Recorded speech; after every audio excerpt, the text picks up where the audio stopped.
Hi guys, welcome back to Fragments of a Simple Life, where every video I make is super simple. Today I am back with America's Scariest Places, Haunted, Creepy, and Abandoned. I think this is part 3 of this magazine. As you can see up here, I have post-its because every time we read a story together, I've been taking my post-its here and putting it so I don't repeat any stories, hopefully. So let's just go ahead and get right to it. For those of you that haven't seen the first 2 videos, feel free to go back and watch them.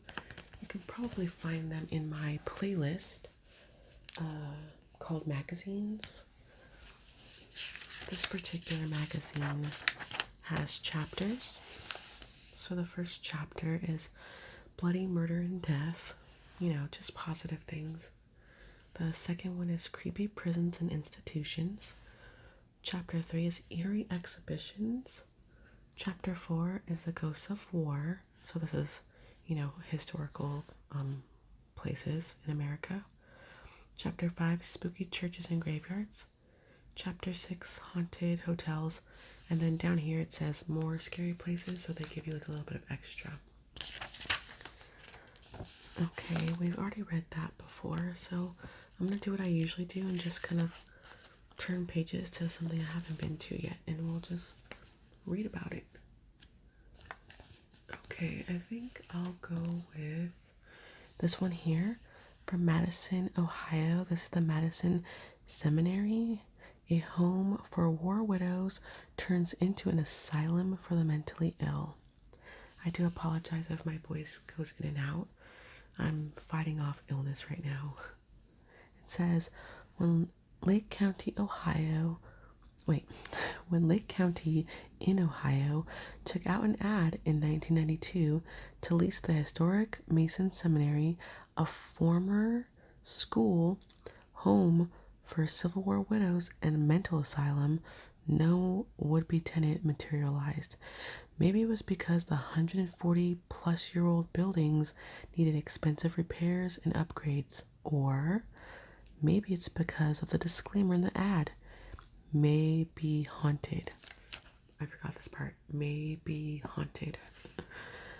So much history, it seems, also meant so many ghosts.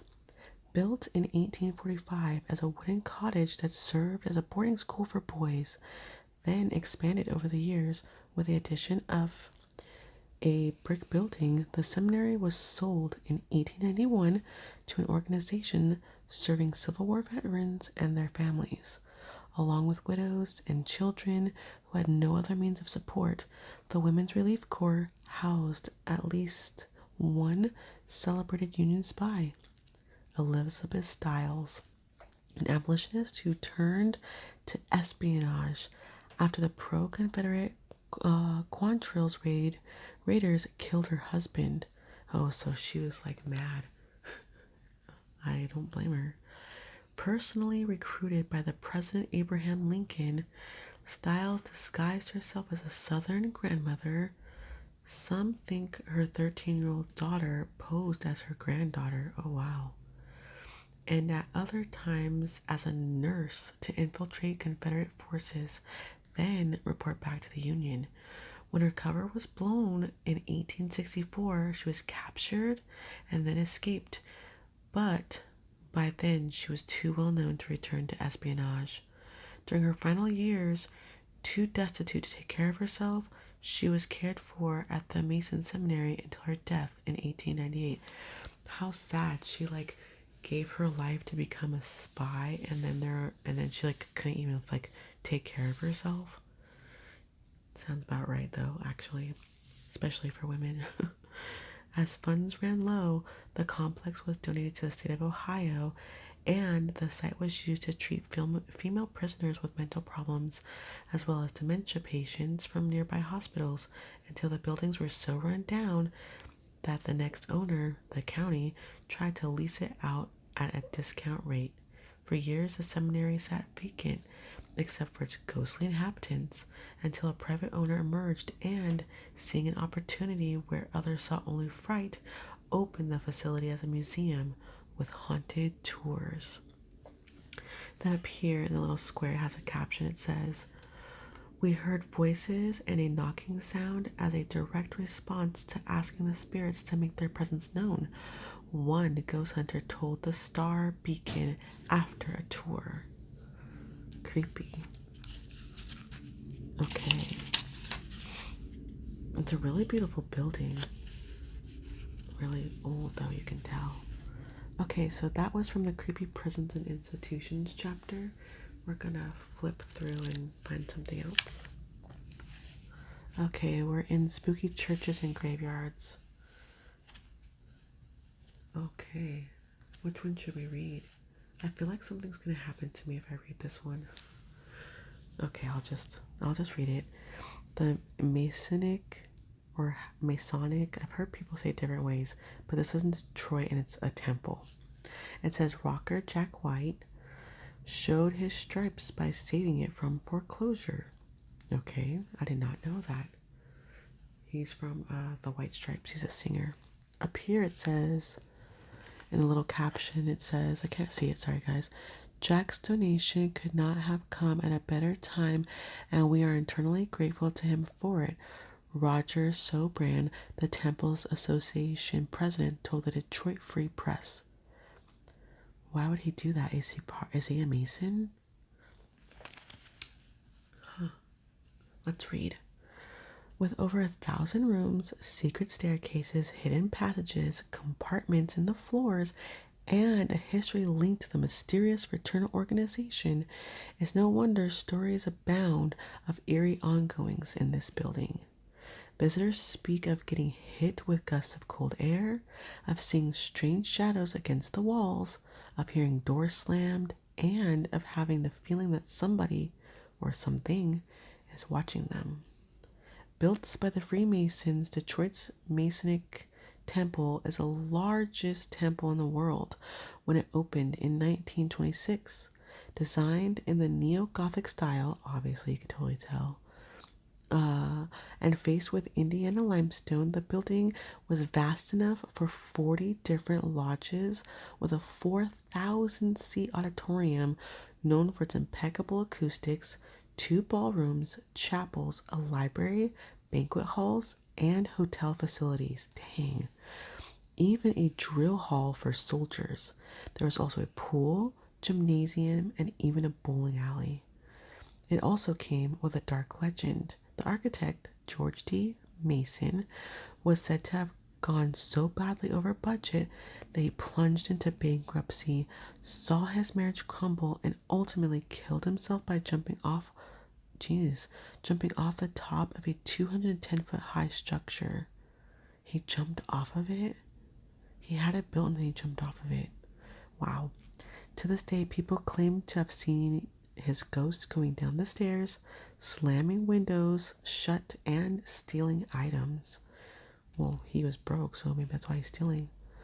Well, a good ghost story, the Detroit Historical Society says it's not true, and that Mason died at the ripe old age of 91 in 1948. That's 2 completely different stories. That's really weird. The temple did, however, have troubles of a very real kind. Over the years, it suffered financial difficulties and owed back taxes, and by 2013 went into foreclosure. Coming to the rescue is singer and Detroit native Jack White of the White Stripes, who paid the $142,000 debt as a thank you for what the temple had done for his mother. During hard times, the temple gave her a job as an usher. Oh, the temple now offers 2-hour tour and hosts concerts and weddings.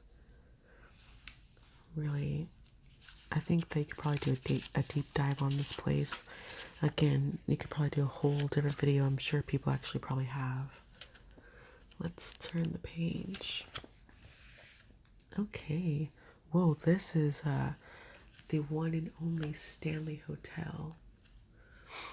If you have seen a little movie based off a book by a little author called Stephen King, you probably know all about the Stanley Hotel.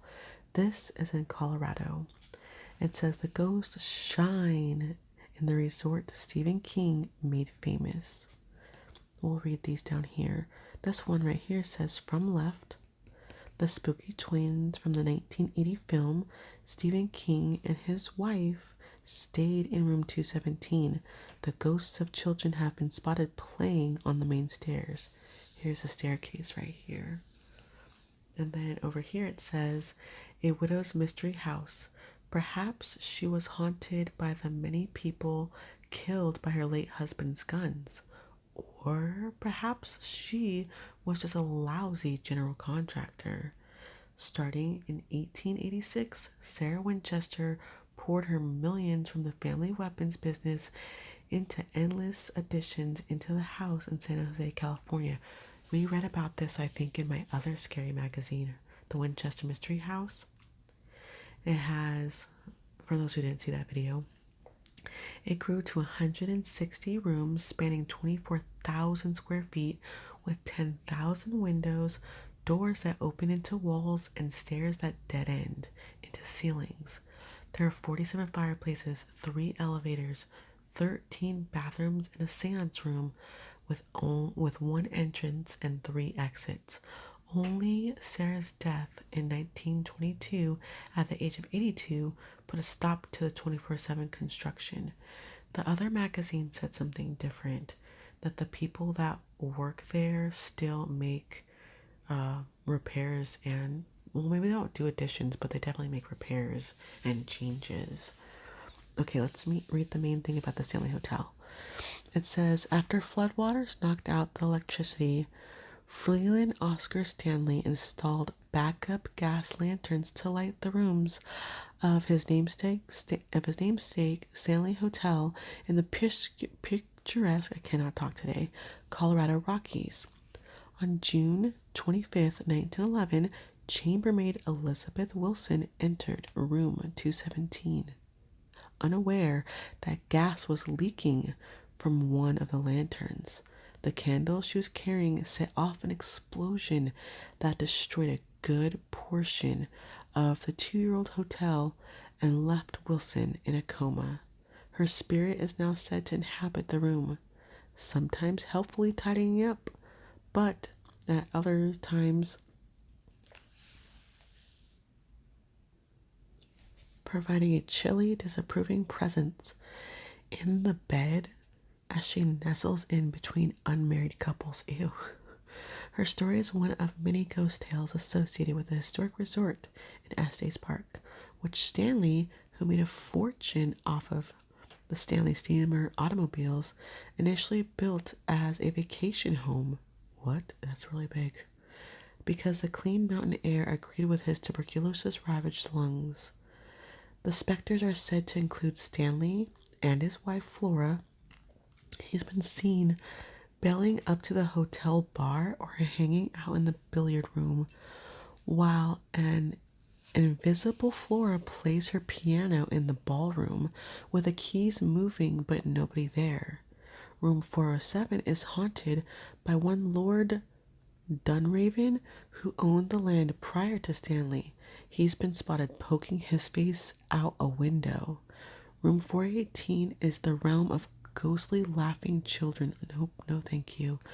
While the specter of a small boy has been seen and heard outside of room 217 calling for his nanny.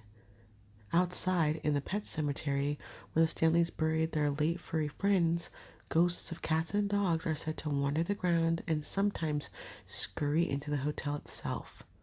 Many of the hotel staff have had experiences with supernatural visitors. Since I've been working here, I've heard voices. I've been touched, Rachel Thomas, the Stanley tour supervisor, told the Denver 7 News. But the most famous person to feel the hotel's paranormal vibes is author Stephen King. In the fall of 1974, while suffering a nasty case of writer's block early in his career, King holed up with his wife in the Stanley Hotel during a week when the resort was nearly empty and about to shut down for the winter. It was their last day of the season. Everybody was leaving and nobody was coming in, and we said, "Can we check in?" King recalled. Wandering through its corridors, I thought that it seemed the perfect maybe archetypal setting for a ghost story. So he went there on purpose to get inspired by the place, and that's how he wrote the book. Interesting. Darkly inspired, King pounded out The Shining, a horror story set in a hotel very much like The Stanley, the 1977 bestseller, and the 1980 movie adaptation starring Jack Nicholson and Shelley Duvall gave a much needed boost to the hotel, which had fallen on hard times. Now restored to its Freeland Stanley era glory, the hotel embraces its spooky reputation, offering a spirited night tour that promises to take guests through the dark edges of the hotel. And while The Shining was actually filmed at another hotel, the Stanley has recreated the iconic bathroom, into which a crazed Nicholson crashes, sneering, "Here's Johnny," and takes guests on a Shining tour featuring the actual axes used during filming. Creepy. I kind of want to go there. I just don't know if I know anybody that would want to go there with me. Nobody likes creepy stuff as much as I do. Let's go back to the beginning, all the way back. Already did that one. Here's an interesting one. Haunted Hollywood. Okay, so this looks like several different stories. It has 1, 2, 3, 4 like short stories. So we can read all of these. The first one is the Jean Harlow House. It says, officially ruled a suicide on September 5th, 1932, MGM executive Paul Byrne was found naked and dead with a bullet hole in his head in the bedroom of the Hollywood Hills home he shared with his new wife, sex symbol Jean Harlow. But some have suggested that Byrne was murdered. The leading suspect, his former common-law wife, Dorothy Millett, who visited him shortly before his death, then later died by suicide by jumping off a steamboat ferry in the Sacramento River. Yikes. What exactly transpired remains unknown, but ever since, a dark cloud has hung over the craftsman-style house nestled in the trees of the Benedict Canyon, plaguing some of those who lived there. 5 years later, Harlow herself died of kidney failure at only 26. A later owner was celebrity hairstylist Jay Sebring, whose one-time girlfriend Sharon Tate thought she saw Byrne's ghost in the house. The pair were later among those murdered by the Manson family in 1969. Yikes. And that's Jean Harlow at the home. Here is Marilyn Monroe at the Hollywood Roosevelt. Oh, sad. Okay, it says, she's the holy grail of ghosts, if you will. Scott Michaels from Dearly Departed Tours and Artifact,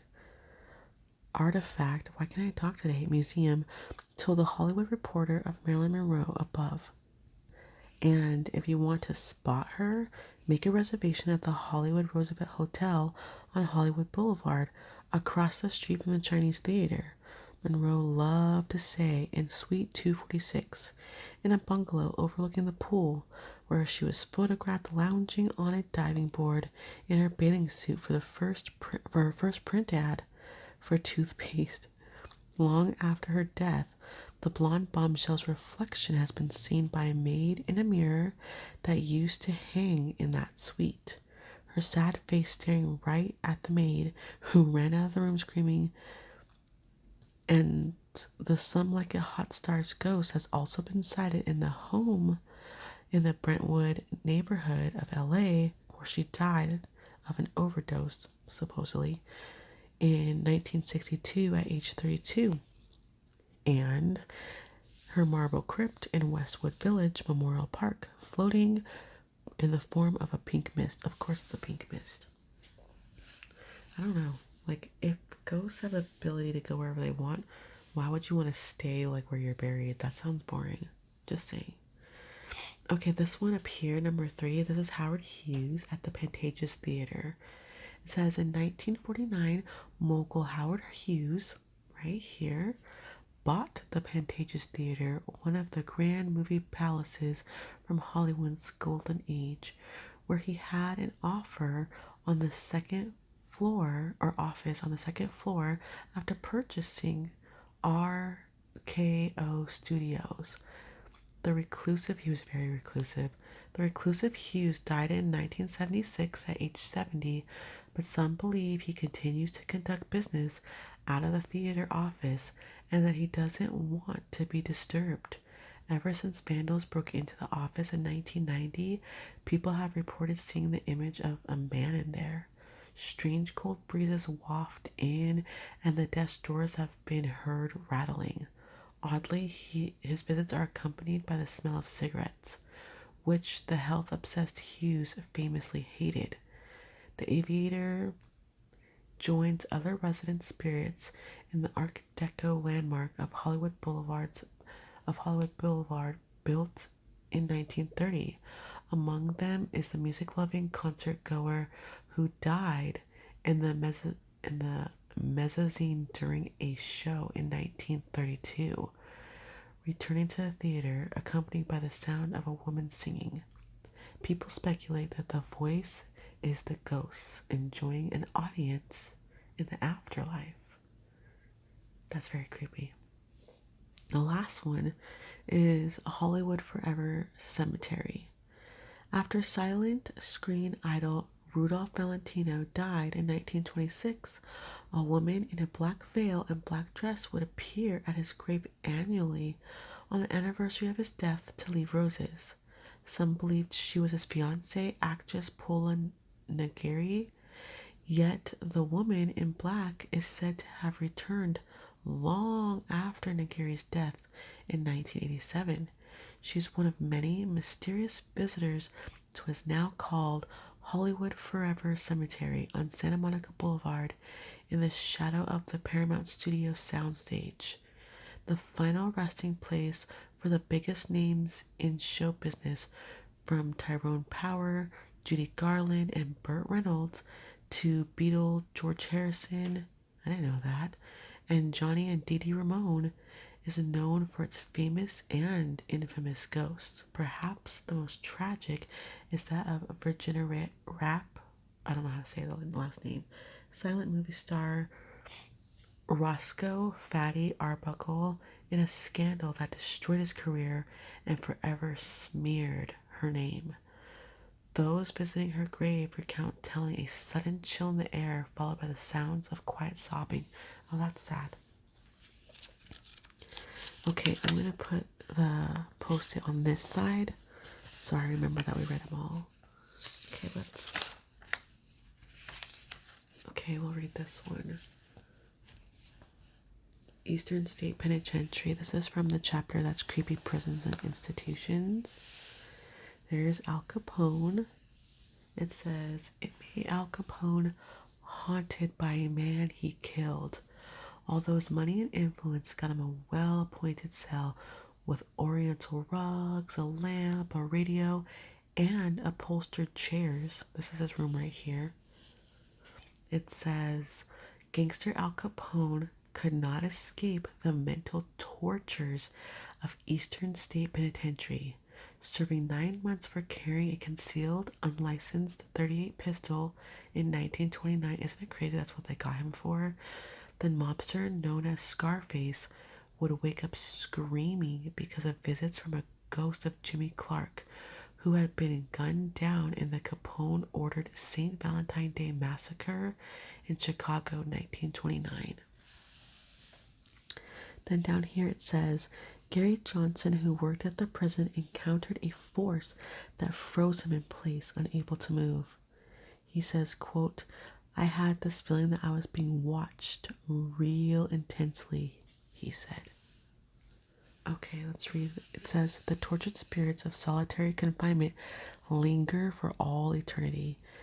And this is in Pennsylvania. It says, on October 23rd, 1829, Charles Williams, a farmer convicted of stealing had a hood placed over his head, and was led to his home for the next 2 years, a new penitentiary on the cutting edge of punishment. Yikes. But by having his head covered, he'd know nothing about the layout of the prison in case he got any ideas of escaping. He was placed in a single cell alone, never to see or interact with another inmate during his sentence. A solitary existence thought at the time to cure criminal impulses. I think that just makes you go crazier, but okay. As Eastern State Penitentiary explains on its official website, this fortress was the world's first true penitentiary, a prison designed to inspire penitent or penitent. I can never say this word. To be penitents or repentful, or cannot talk today. You guys know what I mean. To be in true regret. In the hearts of the prisoners. So they thought that if you built a structure where everyone had to be all by themselves and never interact with each other, and they never knew where they were, they never knew where they were going, you just stay in one place all alone, that you can repent and be super, super sorry for whatever it is that you did, and that would cure you of ever making like a legal mistake ever again. Bizarre. It says when it opened in Philadelphia, Eastern State represented the best in American prisons with the top amenities. Okay. It says with central heating, flushing toilets, and shower baths in each private cell, the penitentiary boasted luxuries that not even President Andrew Jackson could enjoy at the White House. After visiting the prison in 1831, French diplomat, I'm not going to try to say his name, it looks like Alex de Tocqueville, praised Taco Bell, just kidding, praised the practice of solitude, saying that it's encouraged reformation through reflection and remorse. Through religion to hope. Institutions around the world used Eastern State as its model, but others, notably author Charles Dickens, who visited in 1842, were not impressed. I hold the slow and daily tampering with the mysteries of the brain to be immeasurably worse than any torture of the body, he wrote. So there was a French diplomat who came and said, oh, this is top of the line. This is super fancy. Everyone should copy this. And then Charles Dickens came and he was like, all the men in here are being severely tortured. So they had a difference of opinion. It says forced isolation in a tiny cell with only a bed and a Bible with meals delivered through a feeding hole had a way of inspiring dark thoughts. Locked inside their own heads without human interaction, some prisoners went mad. That's what I'm saying. Lashing out at the guards or killing themselves. So I guess Charles Dickens was more correct than the French diplomat that visited. It says those who got into trouble face merciless consequences. They could be dunked in a water bath and left in the winter air until their skin was covered in ice. They could have their mouth clamped in a medieval like iron collar that made their tongue bleed with the slightest movement. Or they could be sent to the hole, a pitch black cell with stale air and no toilet. Jesus. In 1913, Eastern State abandoned the isolation policy and started placing prisoners together and allowing them to interact outside their cells. By the 1920s, overcrowding plagued the facility, with 2,000 inmates squeezed into an institution designed for 300. 2,000 people in a place designed for 300. Yikes. And expansion projects couldn't keep up with new arrivals.